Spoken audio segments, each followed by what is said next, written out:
warahmatullahi wabarakatuh bersama channel Pewarta. Jangan lupa subscribe dan bunyikan lonceng notifikasinya untuk video-video berikutnya. Jadi konsolidasi tadi malam kami sudah aksi hari ini. Itu kemudian ada beberapa organisasi yang tergabung dalam Kopassus, Koalisi Pasukan Anti Korupsi. Itu kemudian menuntut kepada pemerintah Indonesia agar kiranya yang pertama, kembalikan independensi KPK sebagai lembaga pemberantas korupsi. Yang kedua, menolak keras revisi undang-undang yang sangat melemahkan KPK. Yang ketiga, membebaskan KPK dalam cengkraman oligarki.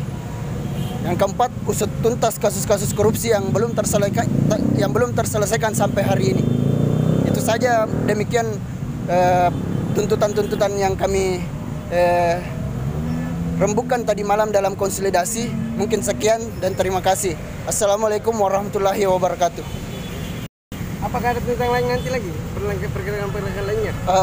Ketika hari ini tidak menemui titik terang, maka esok hari kami akan turun kembali untuk mencari apa kejelasan dari pemerintah untuk menanggapi tuntutan-tuntutan kami. Itu saja. Tempatnya di mana saja? Di sekta dan di flyover. Terima kasih. Ya.